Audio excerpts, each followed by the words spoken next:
peu plus d'1 an que je suis arrivé. C'est la première fois que je viens à Pattaya. Donc j'aurais pu venir plus tôt, mais il y a tellement d'endroits à visiter en Thaïlande. Je suis allé à Phuket, à Chiang Mai, à Chiang Rai. C'est les circonstances qui ont fait ça. En tout cas, j'y suis aujourd'hui. Et je suis heureux de cette occasion de mieux connaître la province de Chonburi et sa communauté française, dont vous êtes, à des titres différents ici, d'éminents représentants.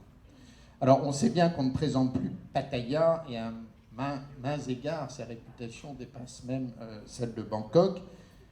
C'est la ville la plus visitée de Thaïlande après la capitale. C'est aussi le second lieu d'installation de notre communauté française en Thaïlande. Et pour autant, on le sait, il y a beaucoup de clichés qui sont véhiculés sur cette ville. Vous le savez mieux que quiconque et qui ne donnent pas une idée juste de ce qu'est Pattaya. Aujourd'hui, c'est la première station balnéaire de Thaïlande et l'une des villes les plus visitées au monde. Le nombre de touristes se chiffre par millions chaque année et correspond en moyenne à un touriste en Thaïlande sur 3 qui passe par Pattaya, sans parler des 2 à 3 millions de Thaïs qui la fréquentent, notamment le week-end. Et désormais, avec le projet de développement de l'Eastern Economic Corridor, Pattaya se trouve au cœur d'une région qui est appelée à devenir le hub industriel de l'ensemble de l'Asie du Sud-Est, pas seulement de la Thaïlande, et donc une des régions parmi les plus dynamiques du pays sur le plan économique, la plus dynamique en réalité. La cité s'agrandit et s'internationalise de plus en plus. J'ai vu en passant le grand centre commercial Terminal 21, qui est très impressionnant. Et naturellement, d'ici quelques années, avec l'arrivée du train à grande vitesse et l'extension de l'aéroport du Tapao, la ville va rentrer dans une dimension tout à fait nouvelle. Et ça va se faire, vous le savez. Le gouvernement a pris les décisions. Le consortium pour la réalisation du train à grande vitesse avec la compagnie CP a été approuvé et les travaux vont commencer très prochainement. Ça va mettre évidemment quelques années, mais le coup est parti. Cette évolution et cette ouverture ne m'étonnent guère, elles font partie de l'excellence de cette cité qui est cosmopolite. Et les habitants de Pattaya, ceux qui y travaillent, étrangers ou Thaïs, sont connus pour leur dynamisme et leur sens des affaires. Vous êtes, chers compatriotes, la deuxième communauté francophone du pays, je l'ai dit, entre 3500 et 4000 personnes. Même si officiellement c'est toujours la même chose, il y a un décalage entre ceux qui sont enregistrés au nombre de 1700 auprès des services consulaires et la réalité de la communauté. J'ai tendance à penser, sous le contrôle de Samira, que les gens s'enregistrent plus ici, parce qu'au niveau de la Thaïlande, le rapport c'est 13 000 enregistrés pour 30 000 à 40 000 Français. Donc vous êtes plutôt plus enregistrés à Pattaya. Donc c'est une communauté importante qui est souvent décrite, alors c'est un peu un cliché, mais comme un village, et je crois que c'est vrai, d'après ce que me dit Samira, il y a une communauté où tout le monde se connaît plus ou moins. Ces dynamismes s'expliquent par et s'appliquent aussi à nos entreprises implantées dans la région.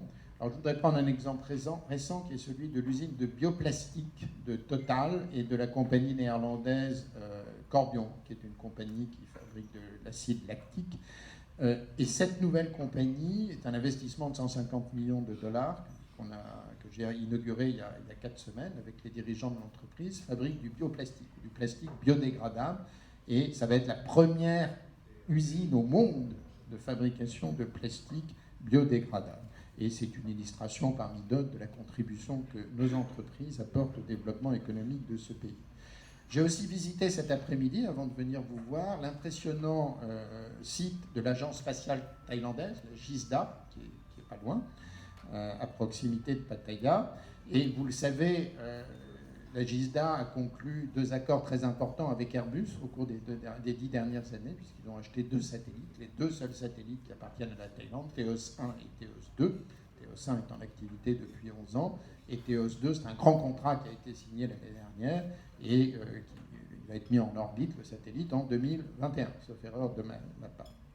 Et demain, je visiterai une autre belle entreprise française de la région, qui est Valeo. Et puis au-delà, il y a toutes les entreprises françaises, et vous le savez mieux que moi, de l'Eastern Economic Corridor, les grandes usines de production. C'est ça qui est important. Je ne parle pas d'agents ou de structures de commercialisation, mais vraiment d'usines de production, de Michelin. J'ai rencontré des gens de Michelin dans cette salle, des scelleurs, qui a, je crois, sous votre contrôle, s'il y a des gens des scelleurs, la plus grande usine des scelleurs dans le monde est en Thaïlande, ou la deuxième.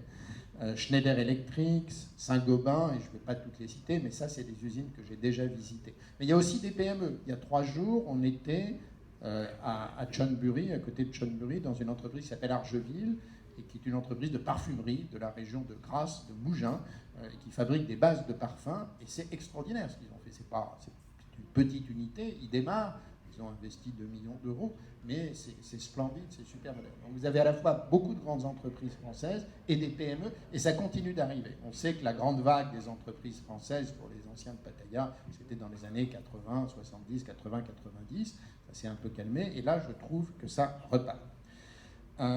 Au-delà de l'économie, il y a la solidarité et l'éducation qui sont les piliers de notre économie. Et la solidarité d'abord avec les associations francophones locales, auxquelles je voudrais rendre hommage. Je sais qu'il y en a beaucoup qui changent, ça évolue, le paysage des associations, mais c'est très très bien qu'il y ait des associations dans une communauté française, ça permet de la structurer.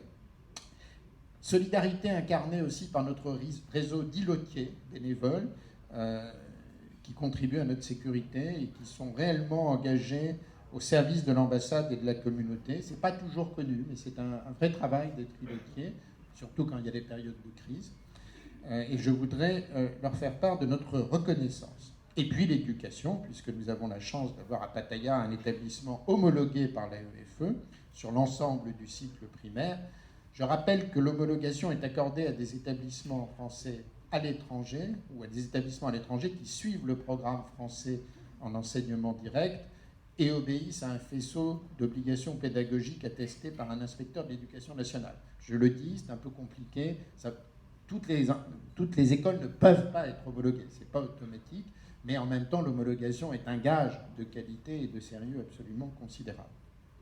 Et sous le contrôle de M. Mikalev, la licence thaïlandaise est en cours, et on espère tous que vous l'obtiendrez rapidement, et c'est important pour le développement de cette école. Développement dans lequel l'État est engagé. Depuis 2015, l'État français a fait un effort important pour accompagner ce projet d'école et lui permettre d'accueillir les élèves dans les meilleures conditions. Et j'ai pu constater la qualité des installations, c'est vraiment impressionnant, que ce soit sur le plan sportif ou sur les salles des écoles. Cette année encore, l'État soutiendra le développement de cet établissement en accordant une aide exceptionnelle de 20 000 € au titre du dispositif de soutien des associations de Français à l'étranger, mais ça complète des sommes beaucoup plus importantes qui ont été données ces dernières années par la UFE, par la réserve parlementaire et déjà par le staff.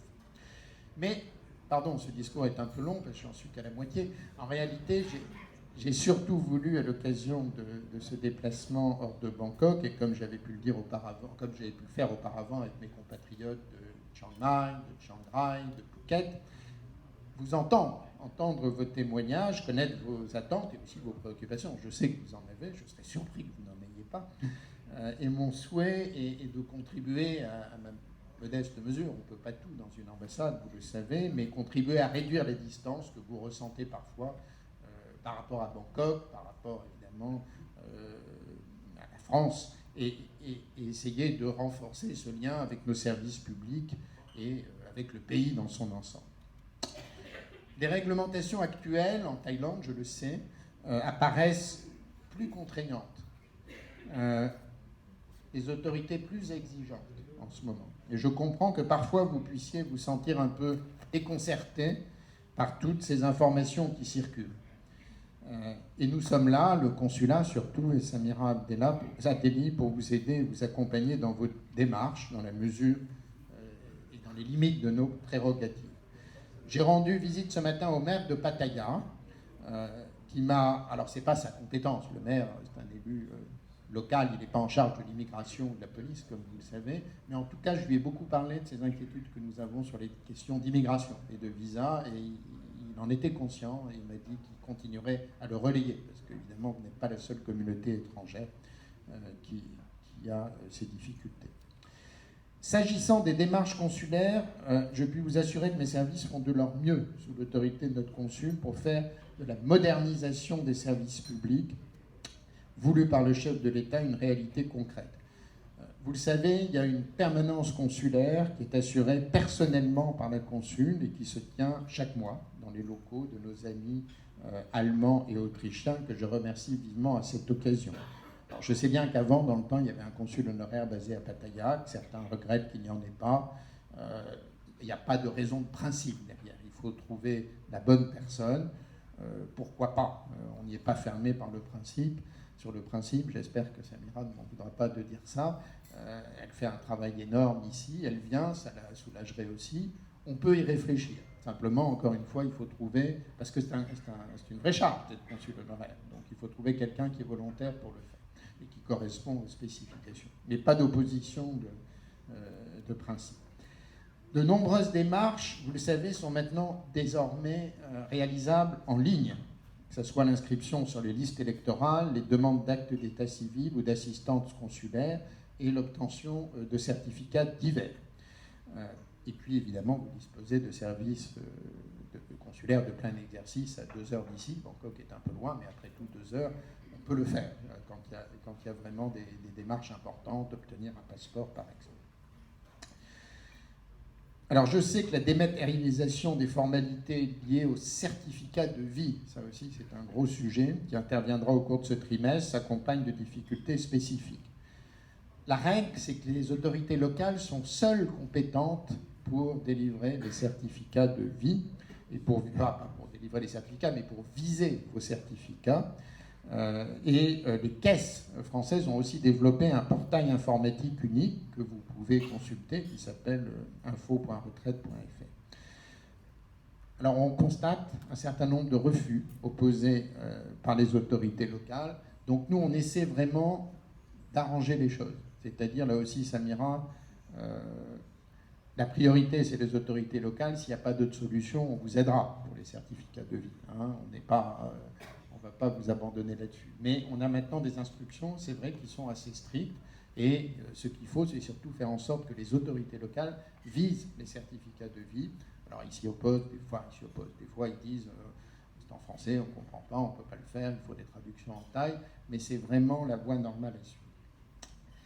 Il y a aussi l'affaire des nouvelles démarches mises en œuvre par les autorités, notamment l'affaire du TM28, TM30, que vous connaissez tous maintenant, et bien sûr l'obligation maintenant de présenter une assurance santé dans le cadre des demandes de visa OA. Nous avons systématiquement sollicité les autorités locales sur ces sujets. Moi, j'ai passé beaucoup de temps, moins que la consul, mais beaucoup de temps personnellement, pour demander des clarifications. Ce n'est pas toujours facile d'avoir des réponses claires, vous le savez. Autant que je le comprenne, la nouvelle législation sur le TM28, TM30 n'est pas encore achevée. Et ça m'intéressera d'avoir votre tour là-dessus. Il semble qu'on se dirige vers un traitement simplifié, électronique, pour tous les résidents étrangers. Nous avons fait énormément de démarches là-dessus. Nous avons rencontré les autorités, notamment le directeur de l'immigration à Bangkok. Nous avons relayé les inquiétudes légitimes de la communauté française. Et je dois dire, nous le faisons avec les autres ambassades. Parce qu'évidemment, ce n'est pas un problème seulement de l'ambassade de France et des expatriés français. Nous le faisons aussi avec les entreprises, les chambres de commerce, les business chambers européennes, américaines. Tout le monde a protesté contre l'affaire du TM28, TM30. J'ai le sentiment que les Thaïs nous ont au moins partiellement entendus, parce que, je ne peux pas les nommer, mais beaucoup d'interlocuteurs officiels nous disent qu'ils sont conscients que c'est problématique et que c'est problématique pour l'image de la Thaïlande. Donc, pour le moment, on continue à suivre. Tenez-nous au courant si vous avez l'impression d'être harcelé sur cette affaire de TM28 et de formulaire TM30. Si ce n'est pas le cas, tant mieux. Ça veut dire que les interventions auront payé. Alors j'en viens au sujet du moment, qui est l'affaire de la mesure entrée en vigueur le 31 octobre, de rendre obligatoire la souscription et la présentation d'un contrat d'assurance santé pour pouvoir solliciter ou renouveler un visa OA. Donc là aussi, on n'est pas resté inactif. Les services consulaires se sont rendus à la conférence de presse sur le dispositif qui s'est tenue le 9 octobre au ministère de la Santé. J'ai demandé par note verbale au ministère des Affaires étrangères, j'ai signé la note verbale ce matin avant de partir, en posant une dizaine de questions extrêmement précises pour essayer de comprendre comment le système fonctionnait sur ces mesures et d'obtenir des précisions sur les consignes d'application adressées aux services de l'immigration. Et puis on a sollicité un entretien spécifique là-dessus avec les services de l'immigration pour le numéro 2 de l'ambassade et la consul. Toutes les compagnies d'assurance reconnues en Thaïlande ont été contactées pour évaluer leurs offres à l'aune de ce qui est proposé par la CFE. Mais j'ai surtout conscience que le problème essentiel tient au statut de la CFE en Thaïlande, puisque c'est un organisme privé chargé d'une mission de service public qui ne fait pas partie des assurances reconnues. Alors je ne sais pas, on me dit que si elle s'associait avec une assurance thaïlandaise, mais je ne suis pas sûr de ça, ça lui permettrait peut-être de rentrer dans ces critères. Donc c'est un des points qu'on peut vérifier. J'ai surtout demandé au ministère des Affaires étrangères à Paris, j'ai surtout demandé à ce que le ministère des Affaires étrangères à Paris soit parfaitement et précisément informé de cette situation, dans la perspective du conseil d'administration de la CFE, le prochain, qui se tiendra le 17 décembre prochain en France. Voilà, donc on va communiquer. Le problème, c'est que tout ça est très récent. Donc je n'ai pas de réponse beaucoup plus précise à vous donner. C'est rentré en vigueur vraiment il y a 8 jours, cette affaire d'assurance santé. Ça nous a tous pris par surprise, comme vous. On va continuer à communiquer sur notre site et par lettre d'information à la communauté lorsque le dispositif aura été clarifié. Et je vous invite surtout, là aussi, à nous faire remonter les infos, les problèmes que vous rencontrez, qu'on soit vraiment tout à fait au clair et qu'on puisse le relayer auprès de Paris. Dernier point qui est plus positif, on m'interroge toujours dans ces missions en province sur les certificats de revenus, et je dois vous réaffirmer que l'ambassade continuera à les établir dans les conditions traditionnelles, c'est-à-dire, vous savez comment ça se passe, on ne vérifie pas directement les revenus, mais on signe les déclarations que vous présentez sur les certificats de revenus, et les autorités thaï l'acceptent. Donc on va continuer comme ça tant que ça marche, et j'espère que ça continuera. Voilà, ce que je veux dire, c'est vraiment, peut-être vous en rendez pas compte, mais on mesure bien l'inquiétude au quotidien que vous pouvez rencontrer comme d'autres compatriotes en Thaïlande dans ce contexte juridique complexe. Et je peux vous assurer, vous me croirez ou pas, mais du soutien de nos équipes sur ces questions. Je pense aussi, on va l'organiser, qu'une visite de mon numéro 2 et Olivier Richard, que vous avez peut-être rencontré, et de la consul auprès des services de l'immigration de Pattaya, spécifiquement dans les prochaines semaines, va être organisé pour voir ce qu'on peut faire spécifiquement par rapport aux problèmes que vous rencontrez ici là-dessus à Pattaya. Nous travaillons sur tous ces sujets, c'est évident, en lien avec nos conseillers, vos élus consulaires, nos conseillers consulaires qui vous représentent depuis 2014 auprès de l'ambassade. Ils sont au nombre de 4 pour la circonscription Birmanie-Thaïlande. Et je salue la présence de 3 d'entre eux. Le 4e, malheureusement, je pense, a eu un vrai empêchement. Il devait être avec nous ce soir. Et je voudrais les saluer surtout pour leur travail, et y compris pour l'organisation de ce déplacement, puisqu'on a la chance d'avoir 2 conseillers consulaires qui sont des résidents de Pattaya, donc qui connaissent très bien la ville et qui m'ont beaucoup aidé. L'année 2020 verra l'élection de nouveaux conseillers consulaires, ou des mêmes, s'ils sont candidats, je n'en sais rien, je ne veux pas parler à leur place, mais les élections se tiendront en mai. Et vous le savez, la voie électronique, normalement, parce qu'on fait beaucoup de contrôles pour s'assurer qu'il n'y a pas de problème de sécurité, c'est toujours délicat de voter par voie électronique, donc il y a beaucoup de tests qui sont en cours actuellement, mais normalement, on pourra voter par voie électronique pour les conseillers consulaires. Et évidemment, ça facilitera la vie de vous, mais encore plus des électeurs de Koh Samui ou de Khon Kaen, ceux où il n'y a pas a priori de bureau de vote. Donc pensez à mettre à jour votre inscription au registre pour pouvoir y prendre part et faire vivre ce mandat de proximité qui est important. Il faut qu'il y ait une participation la plus forte possible aux élections au Conseil consulaire, qui sont vraiment une institution démocratique importante. C'est un peu comme vos députés. Hein. Alors, pardon, je ne veux pas faire de comparaison avec les députés qui existent par ailleurs, des Français de l'étranger ou des sénateurs, mais au niveau local, au quotidien, en tout cas, ce sont vos élus, donc ils sont légitimes pour parler en votre nom, notamment à l'ambassade. Je voudrais, pour conclure sur un élément un peu plus souriant, parce que tout ça, c'est des problèmes quand même, mais tout ne va pas mal, pour vous dire que globalement, les relations entre la France, l'Union européenne et la Thaïlande évoluent dans la bonne direction. Sur le plan politique, vous l'avez tous suivi, bien sûr, il y a eu les élections en mars dernier, la formation d'un nouveau gouvernement, le splendide couronnement du roi.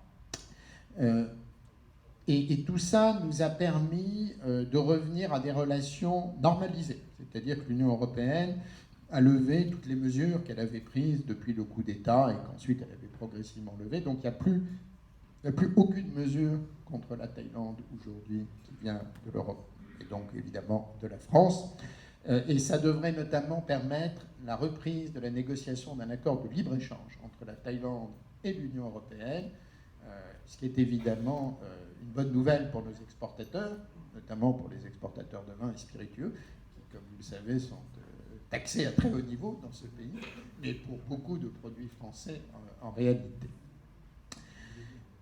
Cette année aussi, à l'initiative de nos amis thaïlandais, nous célébrons un anniversaire qui est très symbolique, qui fait peut-être sourire, qui est le 333e anniversaire de la première ambassade siamoise en France. Alors 333e parce qu'apparemment c'est un chiffre qui porte bonheur ici, en Thaïlande, de la première ambassade siamoise auprès de la cour de Louis XIV.